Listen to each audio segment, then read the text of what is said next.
देखिए कोशिश में यही है कि अगर आप राजनीतिक मंच पर रहो तो आपको तारीफ करनी पड़ती है, लेकिन आप जब जेन्युइन किसी चर्चा में हो, जिस तरह से ये कॉन्क्लेव है, अच्छे काम की सराहना होनी चाहिए। और जिस तरह से मौजूदगी हर वक्त नजर भी आई थी गोविंद सिंह डोटासरा जी के, एक बार फिर से उनका रुख करना चाहेंगे। गोविंद सिंह जी, देखिए अच्छी बात है, देखिए कॉन्क्लेव में आपने वक्त दिया और हम सभी अपनी बात रख रहे हैं, आप सभी को सुन रहे हैं और जनता भी हमें देख रही है, सुन रही है। गोविंद सिंह जी, शिक्षा को लेकर अगर बात करें, देखिए सरकार के स्तर पर बहुत सारी भूमिका आप निभा रहे हैं, सब चीजें हैं, लेकिन शिक्षा को लेकर एक जो लैक आया है, जो इस दौरान ऐसे स्कूल कॉलेजेस नहीं चल सके, पढ़ाई को लेकर सर आगे का विजन क्या है, कैसे इसे और मजबूती करेंगे ताकि ये जो दौर निकला है ये कहीं आड़े ना आए भविष्य में? देखिए, कोरोना के कारण से जो सबसे ज्यादा जो सेक्टर प्रभावित हुआ उसमें एजुकेशन और मजदूर वर्ग जो हुआ, वो दो चीज हुई। क्योंकि एजुकेशन में हर माँ बाप का ये सपना होता है कि मेरा बच्चा पढ़े, आगे बढ़े। तो मैं समझता हूँ कि उसमें हमें दिक्कतें आई, पहले फेज में भी दिक्कत आई, स्कूलें खुली नहीं पूरे सेशन में, केवल 10वीं 12वीं 11वीं 12वीं में 3-4 महीने के लिए खुली, फिर एग्जाम नहीं हो पाए, अब भी नहीं हो पाए। लेकिन हमने हिम्मत नहीं हारी और हमारे शिक्षा के तमाम अधिकारियों ने, निदेशक, प्रमुख शासन सचिव, शिक्षक बंधु, सबने मिलकर के एक कई तरह के, माननीय मुख्यमंत्री अशोक गहलोत जी के नेतृत्व में कई नवाचार किए, जिसके कारण से आज हम कोरोना से भी उबर रहे हैं और हमारे बच्चों का जो शिक्षा का भविष्य है उसको भी हमने नहीं एक तरीके से कम होने दिया। आप समझ सकते हैं कि जब कोरोना आ गया तो उसके बाद में स्कूलें बंद होगी, तो हमारे लिए चुनौती थी। लेकिन हमने सबसे पहले प्रयास किया कि एक स्माइल प्रोजेक्ट हमने चालू किया, जिससे व्हाट्सएप ग्रुप के माध्यम से उन बच्चों को पढ़ाने का हम लोगों ने काम किया, उन तक सामग्री देने का काम किया। और उसके बाद में हवा महल, जो छोटे बच्चे हैं उनके लिए हवा महल कार्यक्रम दिया। हमारे निदेशक सौरभ स्वामी जी ने एक एनजीओ के साथ कहा कि हमें एक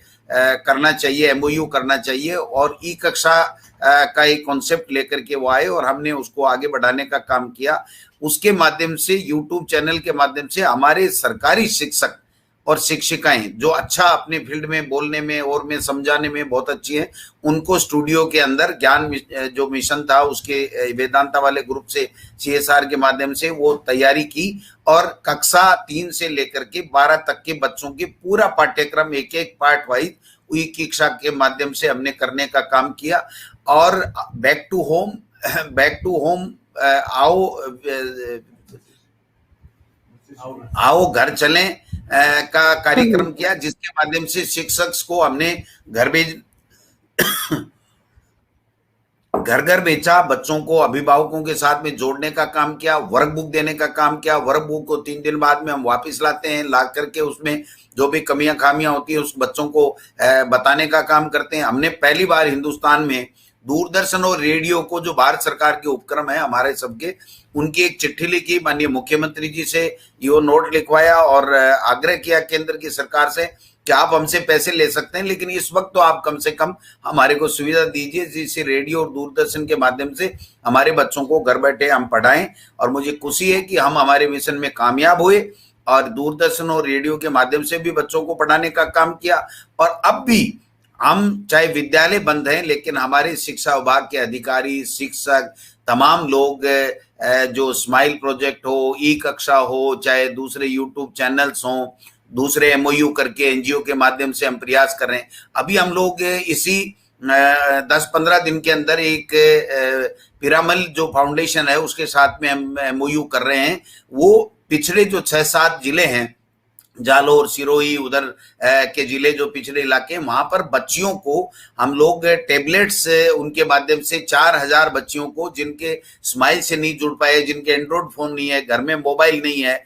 टेलीविजन नहीं है, रेडियो नहीं है, तो उन बच्चियों को 4000 जो है वो टेबलेट्स यानी लैपटॉप देने का काम करेंगे, जिससे वो बच्चों की पढ़ाई नहीं हो, बाधित नहीं हो। और ये लक्ष्य एक नहीं है, 10 लाख का लक्ष्य के साथ में हम लोग आगे बढ़ रहे हैं। हम ICT लैब्स भी लेकर के आए हैं, काफी संख्या में भारत सरकार से आग्रह करके लेकर के आए हैं। हम कंप्यूटर शिक्षक भी भर्ती कर रहे हैं, अनुदेशक भी भर्ती कर रहे हैं, जिससे आने वाले समय में जब अगर इस तरह की विपदा नहीं आए लेकिन आ जाए तो हमको हमारे बच्चों का भविष्य खराब नहीं हो सके, उन बच्चों का भविष्य ठीक रह सके, वो शिक्षित रह सके, शिक्षा ले सके, तो इसका प्रयास हम लोग कर रहे हैं। और घर घर जाकर के हमारे जो टीचर हैं वो बच्चों को वर्कबुक दे करके उनके साथ में जुड़ करके रोजाना एक क्लास टीचर 10 बच्चों को, अपनी क्लास के टीचरों को टेलीफोन से बात करता है, व्हाट्सएप से बात करता है, उसको सामग्री भेजता है, उसके डाउट क्लियर करता है। तो ये जो काम करने का काम किया, और कोरोना काल में शिक्षकों ने जो महत्वपूर्ण भूमिका निभाई, अब की बार भी दूसरी वेव में 70,000 से ज्यादा शिक्षक ऐसे हैं जिन्होंने कोरोना में पूरे समर वेकेशन में उपयोग नहीं किया अपने वेकेशन का, उन्होंने करने का काम किया है। तो मैं समझता हूं कि हमारी वेबसाइट के ऊपर माध्यमिक शिक्षा बोर्ड हो चाहे दूसरे हो, उनके ऊपर भी हमने इसको अपने कोर्स को डालने का काम किया है। एनसीईआरटी सिलेबस हमने लगा दिया जिससे कहीं से भी वो सिलेबस भी दे सकता है। बच्चों को फ्री हम लोग पुस्तकें भी दे रहे हैं। अब की बार कक्षा 1 से 8 तक के लिए बच्चों के लिए माननीय मुख्यमंत्री जी ने बजट में घोषणा की कि ड्रेस, जूते वगैरह भी हम लोग फ्री देंगे। और जो कोरोना काल में जिनकी तकलीफ हो गई, अनाथ हो गए या विधवा बहनें हो गई, उनके जो बच्चे हैं उनके लिए भी हमारी सरकार ने एक प्रयास किया और 1 लाख रुपए हम पहले उनको सहायता के देंगे। उसके बाद में हम लोग 2500 रुपए, 1000 रुपए उसके पढ़ने के, उसके किताब के लिए, उनकी जरूरतों के लिए देंगे। 1500 रुपए विधवा बहनों को हम लोग पेंशन देंगे, उसको बढ़ा करके 1500 किया गया। आरटी के अंदर जो प्राइवेट स्कूलें हैं उसमें 25% में जो एडमिशन देने, उसमें हम उनको प्राथमिकता देंगे। हमारी विवेकानंद मॉडल स्कूलों में उन कोरोना काल से पीड़ित परिवार के बच्चों को हम प्राथमिकता देंगे, निःशुल्क शिक्षा देने का काम करेंगे। हमारी इंग्लिश मीडियम की स्कूलें हैं उनमें उनको प्राथमिकता के साथ में एडमिशन देंगे। कहने का मतलब हमारी सरकार मुख्यमंत्री अशोक गहलोत के नेतृत्व में एक भी कोरोना काल से प्रभावित बच्चे, परिवार जिसमें कोई बच्ची या बच्चा हो, वो कक्षा 1 से 12 तक के लिए अगर पढ़ना चाहता हो तो उसको ड्रेस भी फ्री, किताबें फ्री, कॉपी फ्री, जो भी सुविधाएं होंगी, फीस भी फ्री, सब तरीके से उसको संबल देने का काम करेंगे। तो मैं समझता हूं आने वाला समय हमारे लिए, क्योंकि बच्चों में तीसरी वेव आने की बात कर रहे हैं इसलिए स्कूलें हम नहीं खोल पा रहे हैं, लेकिन स्कूलें बंद होने का मतलब ये नहीं है कि हमारे बच्चों की पढ़ाई बंद है। हमारे बच्चों को बराबर हम ऑनलाइन एजुकेशन के माध्यम से, और जो सरकारी स्कूलें हैं उसमें ऐसे ऐसे नवीन प्रयोग हम लोग कर रहे हैं, नवाचार हम लोग कर रहे हैं, जिससे उन बच्चों को रोजाना जोड़ने का काम कर रहे हैं। अभी हम एक और नई शुरुआत करने जा रहे हैं। मैं स्वयं शिक्षा मंत्री के नाते तमाम उन अभिभावकों से रेंडमली टेलीफोन करके आग्रह करूंगा कि आप लोग अपने बच्चे को ऊपर विशेष रूप से ध्यान दीजिए, आप बच्चे को पढ़ाइए। अगर आपको कोई शिकायत है तो हमारी मेल के ऊपर आप शिकायत कर सकते हैं, हमारे डायरेक्टर से बात कर सकते हैं, हमारे तो दूसरे अधिकारी हैं डीओ वगैरह, उनसे बात कर सकते हैं, पीओ से बात कर सकते हैं। और इस कोरोना काल में जो पीओ हमारे हैं, जो प्रिंसिपल हैं, जिनके नीचे एक एक पीओ की 5-5, 4-4 स्कूल हैं, उन्होंने इतना बेहतरीन काम किया है। पहला कोरोना हो चाहे दूसरा हो, और एक जो बीएलओ थे, बीएलओ और पीओ, हमारे लिए मैं कहता हूं उनको सैल्यूट करनी चाहिए कि ऐसे कोरोना योद्धा बनकर के आए कि डॉक्टर्स या पुलिस के साथ में अगर उनको बराबर का सम्मान देना चाहिए कि उन्होंने एक दिन की भी कोरोना काल में छुट्टी नहीं ली, एक दिन अपने घर नहीं रहे। पूरी पीओ जो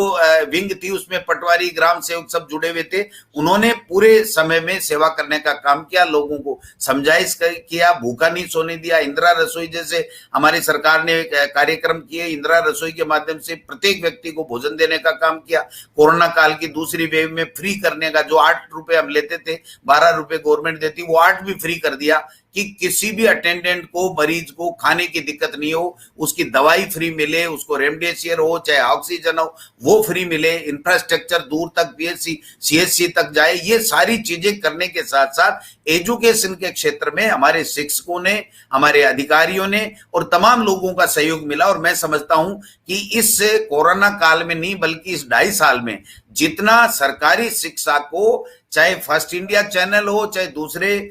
जो भी हमारे मीडिया के बंधु हैं, उनका जितना अच्छा सहयोग मिला, उस सहयोग के कारण से एक हमारी जो प्रदेश में, पूरे देश में जो इज्जत हुई, मैं समझता हूं हमको एक संबल मिला काम करने का। उसके कारण से आज हम +1 ग्रेड के अंदर आ गए। जो दिल्ली है उस ग्रेड के अंदर हमारे राजस्थान है, जबकि दिल्ली में 1800 स्कूलें हैं, मेट्रोपोलिटन सिटी है। हमारे तो अकेले जयपुर जिले में 1780 स्कूल हैं। आप समझ सकते हैं कहां बाड़मेर, कहां जैसलमेर, कहां झालावाड़, लेकिन सबको साथ करके, सबको साथ लेकर के जो काम करने का काम किया है, मैं समझता हूं कि हम एक संकल्प के साथ आगे चल रहे हैं कि हम हमारे बच्चों की आने वाला जो हमारा फ्यूचर है उनकी पढ़ाई को बाधित नहीं होने देंगे, चाहे हमें किसी की भी हाथ फैलाने पड़े, झोली फैलाना पड़े। और अब हमको प्राइवेट स्कूलों वाले भी बहुत कोऑपरेट किया, इन्होंने भी कहा फीस की कोई बात नहीं, कोई और नहीं, चिंता करने की बात नहीं है, आगे बढ़ करके दान दे रहे हैं। भामाशाह, आप 1 करोड़ रुपए बताइए, इन 10-12 लोगों ने 1 करोड़ रुपए दे दिया, और इसके 1 करोड़ देने से कम भी आए होंगे तो 10 करोड़ से कम नहीं आए। अगर ये शुरुआत नहीं करते हमारे सीकर के शिक्षाविद, तो मैं समझता हूं कि ये कारवां बनता ही नहीं। तो मैं चंद्रा साहब आपको धन्यवाद देना चाहूंगा कि ऐसे मौके आप दे रहे हो,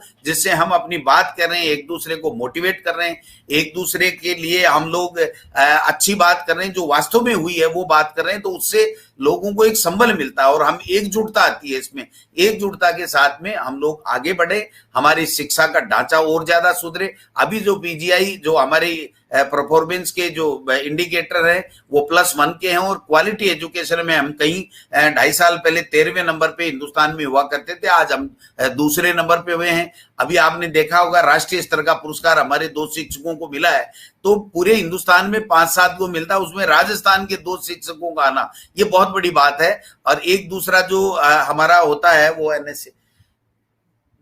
नेशनल एनएएस में हिंदुस्तान में हम नंबर 1 आए। आप समझ सकते हैं कि उसमें छात्रवृत्ति स्कॉलरशिप मिलती है, जो विज्ञान के पढ़ने वाले बच्चे होते हैं उनको स्कॉलरशिप मिलती है, लाख रुपए से भी कहीं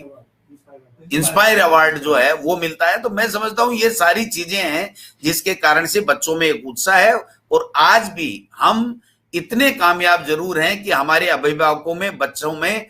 शिक्षा को लेकर के नकारात्मक भाव नहीं है। वो ये कह रहे हैं नहीं हमारा सरकार जो है हमारे साथ में खड़ी है, हमारी पढ़ाई बाधित नहीं होगी। ये जो पॉजिटिव थॉट हमने उनमें डालने का जो प्रयास किया है, मैं समझता हूं ये आप सबके सहयोग के कारण से हुआ है। फर्स्ट इंडिया हो चाहे तमाम लोग हों, उनकी जो अच्छी जो सोच है, जो सकारात्मक भूमिका एजुकेशन को लेकर के रही है, उसके कारण से हुआ है।